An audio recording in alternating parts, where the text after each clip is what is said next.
देश में होली का उत्सव देखने लगा है। होलिका दहन की शुरुआत भी हो गई है, रंग गुलाल उड़ने लगे हैं। इसकी सबसे खास तस्वीर उज्जैन के महाकाल मंदिर से देखने को मिली, जहां पर होलिका दहन के मौके पर विशेष पूजा का आयोजन किया गया। इस दौरान महाकाल की खास आरती की गई, फिर भक्तों ने फूल और गुलाल वाली वहां पर होली खेली।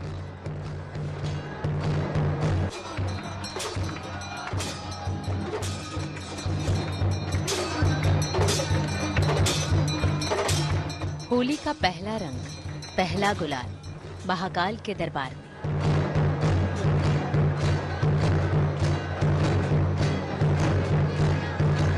ऐसा उत्साह, ऐसा उमंग, ऐसी आस्था और महाकाल से ऐसा प्रेम।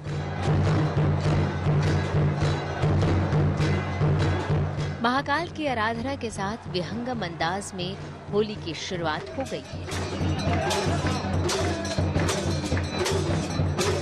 देश के ज्यादातर हिस्से में कल होली मनाई जाएगी। उससे पहले होलिका दहन के मौके पर महाकाल के ऐसे दिव्य रूप का दर्शन हुआ कि भक्त भाग्यशाली बन गए।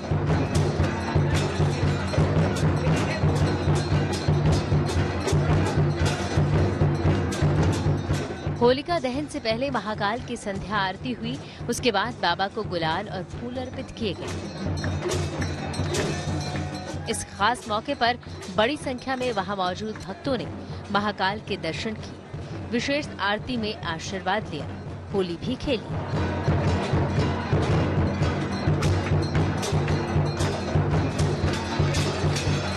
मंदिर परिसर में ही होलिका दहन भी किया गया और इसके साथ ही होली उत्सव का शुभारंभ हो गया।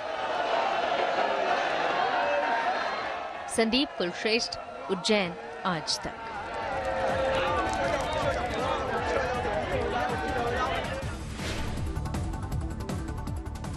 अब खबर यूपी के मुख्यमंत्री योगी आदित्यनाथ की, जो कल गोरखपुर में थे। वहां पर होलिका दहन कल ही मनाया गया। पांडेय हता इलाके में आयोजित एक कार्यक्रम में सीएम शामिल हुए। वहां पर उन्होंने लोगों को संबोधित किया और कहा कि होलिका दहन को बुराई, दुराग्रह, वैर भाव को तिलांजलि देने का माध्यम बनाना चाहिए। अब एक खबर दिल्ली की जेल में बंद महाटक सुकेश चंद्रशेखर के, जिसने जेल से एक चिट्ठी लिखी अभिनेत्री जैकलिन फर्नांडिस को।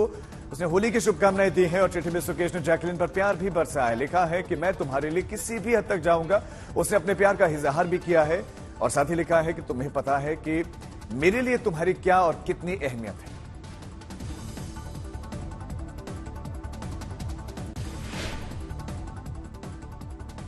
अगली खबर मध्य प्रदेश के श्योपुर से, जहां से हैरान कर देने वाली तस्वीरें सामने। वहां पर रेत माफियाओं के हौसले कितने बुलंद हैं, तस्वीरों को देखकर आप भी अंदाजा लगा सकते हैं। अवैध जुलाई में लगे ट्रैक्टर ट्रॉली को वहां पर एसडीएम ने देख लिया। फौरन एसडीएम ने माफियाओं की उस गाड़ी को रोकने की कोशिशें की, लेकिन आरोपी गाड़ी के साथ भागने लगे। तब एक पुलिस वाला ने ड्राइवर को पकड़ने की कोशिश की, लेकिन रेत माफिया के लोगों ने ट्रैक्टर ट्रॉली को रोका नहीं। जैसे तैसे पुलिस वाले ने कूदकर अपनी जान बचाई। ट्रैक्टर को पकड़ने के लिए एसडीएम की गाड़ी भी दौड़ती रही, लेकिन वो पकड़ ही नहीं पाए। खबर मार्मिक पंजाब के फिरोजपुर की, जहां पर एक दर्दनाक हादसा हो गया। एक कार में अचानक आग लग गई और उस घटना के वक्त एक शख्स अपनी पत्नी और 3 बेटियों के साथ और अपने एक बेटे के साथ गाड़ी में रिश्तेदारों से मिलकर अपने घर वापस लौट रहे थे, लेकिन रास्ते में गाड़ी खराब हो गई। उसमें अचानक आग लग गई और आहत होते ही सभी कार से फौरन बाहर निकले, लेकिन अगली सीट पर बैठे 5 साल की मासूम बाहर नहीं निकल सके। वो आग की लपटों में झुलस गई। बेबस माता पिता तड़पते रहे, चीखते चिल्लाते रहे और मासूम बिटिया की जान चली गई।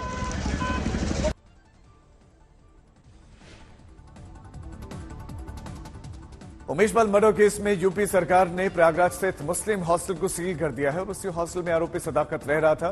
दूसरी तरफ अतीक अहमद की पत्नी ने कोर्ट में अर्जी दी है कि उनके 2 लापता बच्चों की खोजबीन की जाए।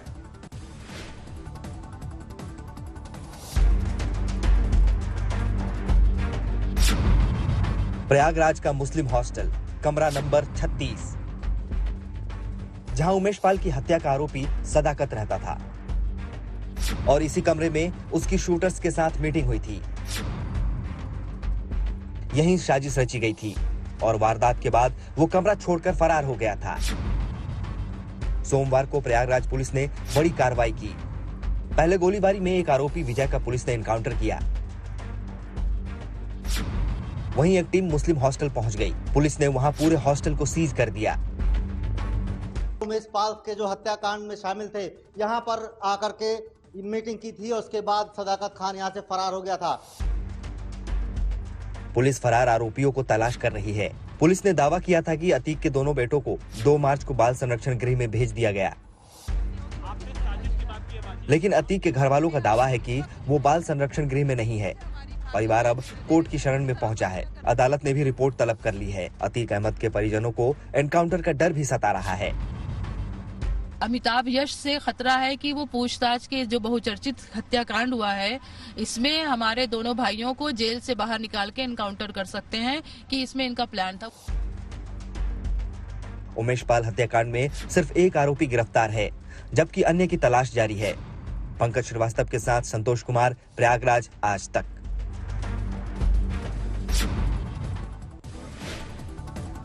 अब खबर लालू प्रसाद यादव से जुड़ी हुई, जिनसे आज नौकरी के बदले जमीन घोटाले में सीबीआई पूछताछ करने जा रहे। मामला रेलवे में नौकरी दिलाने का है और सीबीआई के मुताबिक लालू प्रसाद यादव के खिलाफ कई शिकायतें हैं। उसी संबंध में दिल्ली में लालू से सवाल जवाब का सिलसिला शुरू होने जा रहा है। 10 नंबर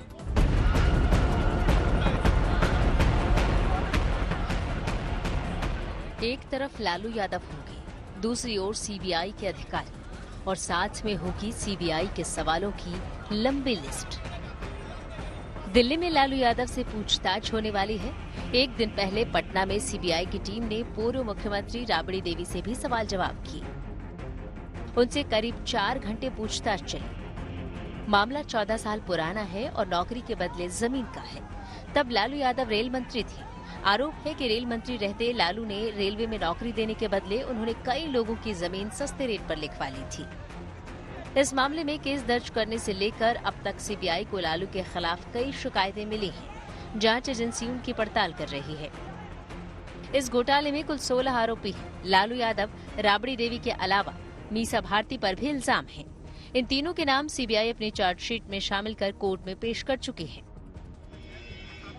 सीबीआई के एक्शन पर सियासत भी तेज हो गई है। प्रियंका गांधी ने केंद्र पर सवाल उठाए हैं। ट्वीट कर आरोप लगाए हैं कि जो विपक्षी नेता बीजेपी के सामने झुकने को तैयार नहीं, उन्हें ईडी सीबीआई के जरिए प्रताड़ित किया जा रहा है। लालू जी और उनके परिवार को बरसों से प्रताड़ित किया जा रहा है क्योंकि वे झुके नहीं। बीजेपी विपक्ष की आवाज को दबाना चाहती है। इस मामले में 15 मार्च को राबड़ी देवी और मीसा भारती को दिल्ली की अदालत में पेश होना है। पटना से रोहित कुमार सिंह के साथ मुनीश पांडे, दिल्ली, आज तक।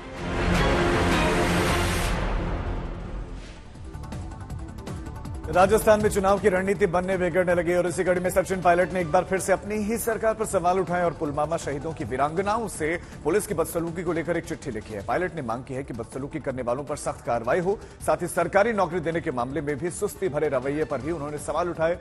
सचिन पायलट ने कहा कि वीरांगनाओं की मांगों पर सहानुभूतिपूर्वक विचार करें। सुनाते हैं आज तक संवाददाता देवांकुर की सचिन पायलट से खास बातचीत।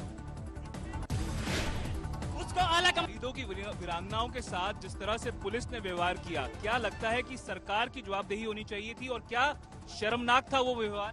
मुझे लगा कि जो देखिए जो मांगे हैं उनको पूरा करने के लिए सरकार पूरी कोशिश कर रही है और जो भी नियम कानून प्रावधान है उसमें सब हो सकता है, लेकिन अगर किसी के साथ बदसलूकी अगर होती है, खासकर वो व्यक्ति, वो महिलाएं जिन्होंने अपना सब कुछ खो दिया है, वो वीरांगनाएं हैं, उनके साथ अगर मैन हैंडलिंग होती है या उनके साथ जबरदस्ती कोई करता है, खासकर पुलिस करती है, तो मैं समझता हूँ वो बड़ा गलत है। इसको कभी एक्सेप्ट नहीं कर सकते। मैंने पब्लिकली भी कहा है कि जो लोग इसमें इन्वॉल्व हैं या इसके लिए जिम्मेदार हैं उन पर कार्रवाई करनी चाहिए। पायलट साहब, एक आखिरी सवाल आपसे।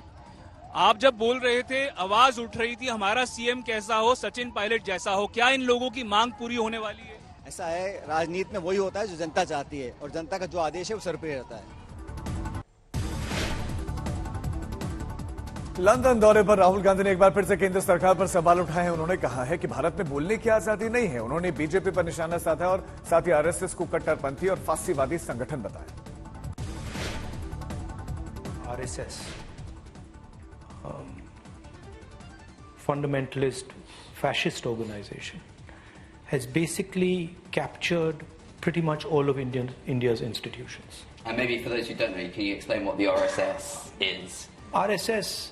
RSS is you can call it a secret society.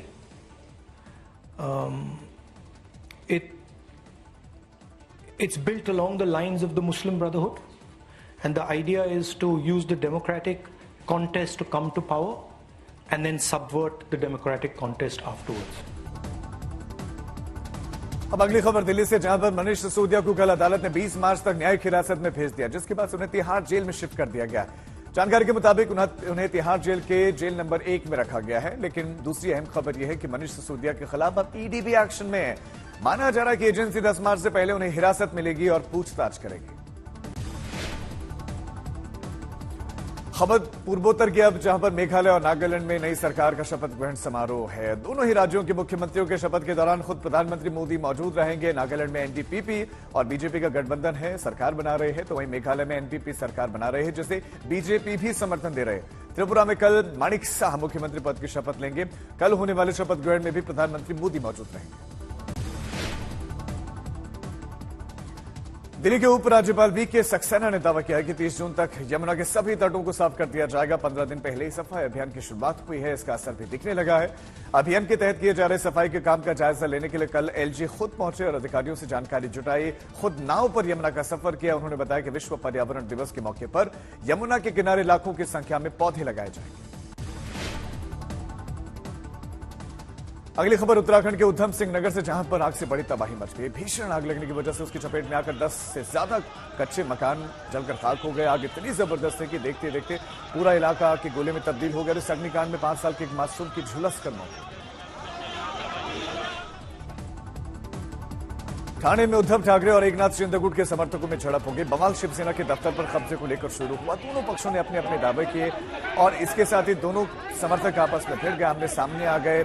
Police पहले से अलर्ट थी ताकि किसी तरह की अनहोनी को टाला जा सके, लेकिन बड़ी संख्या में कार्यकर्ताओं के होने की वजह से पुलिस भी लाचार ही नजर आई। अब एक खबर केरल से, कोची के ब्रह्मपुरम इलाके में स्थित वेस्ट प्लांट में भीषण आग लगे। आग इतनी भीषण थी कि इस पर काबू पाने के लिए दमकल की कई टीमों को काफी मशक्कत करनी पड़ी। हालात बेकाबू हो गए तो नेवी के हेलीकॉप्टर को बुलाना पड़ा। चॉपर से आग वाले हिस्से में पानी बरसाते नजर आए। कल भारतीय नौसेना ने आईएनएस विक्रांत ने अपना दमखम दिखाया और कल ही नेवल कमांडर्स की बैठक भी शुरू हुई, जिसमें रक्षा मंत्री राजनाथ सिंह ने शिरकत की। इस दौरान भारतीय नौसेना ने समंदर के बीच में मिसाइल दागे, अपनी क्षमता का आकलन किया। आईएनएस विक्रांत इस साल मई तक लड़ाई के लिए पूरी तरह तैयार हो जाएगा। अब खबर मध्य प्रदेश के खरगोन की, जहां पर कसरावत विधानसभा क्षेत्र में आयोजित भगोरिया पर्व में पूर्व कृषि मंत्री और कसरावत के कांग्रेस विधायक सचिन यादव शामिल हुए। इस दौरान उन्होंने आदिवासी युवकों की टोली के साथ जमकर नृत्य किया, साथ ही रंग और गुलाल लगाकर उन्हें होली की बधाइयां दी। पूर्व मंत्री सचिन यादव को आदिवासी युवाओं ने अपने कंधे पर बिठाकर डीजे और ढोल मांदल के थाप पर जमकर नृत्य किया। भगोरिया पर्व के दौरान वो आदिवासी लोकगीतों की धुन पर युवाओं की टोली के साथ अपने हाथों में तीर कमान लेकर जमकर थिरकते नजर आए। मध्य प्रदेश की विदिशा में मौसम का रुख अचानक पलट गया। कल तेज आंधी और तूफान के साथ भारी बारिश हुई। इसकी वजह से बड़े पैमाने पर फसलों को नुकसान पहुंचा। आधा दर्जन से ज्यादा गांव में भारी ओलावृष्टि हुई। करीब 1 घंटे तक आंवले के आकार के ओले गिरते रहे और इसकी वजह से खेतों में कटकर रखी गई फसल, खड़ी गेहूं, चना, मसूर और धनिया की फसलों को बड़ा नुकसान पहुंचा है। पूरे जिले में भारी बारिश का दौर लगातार जारी है।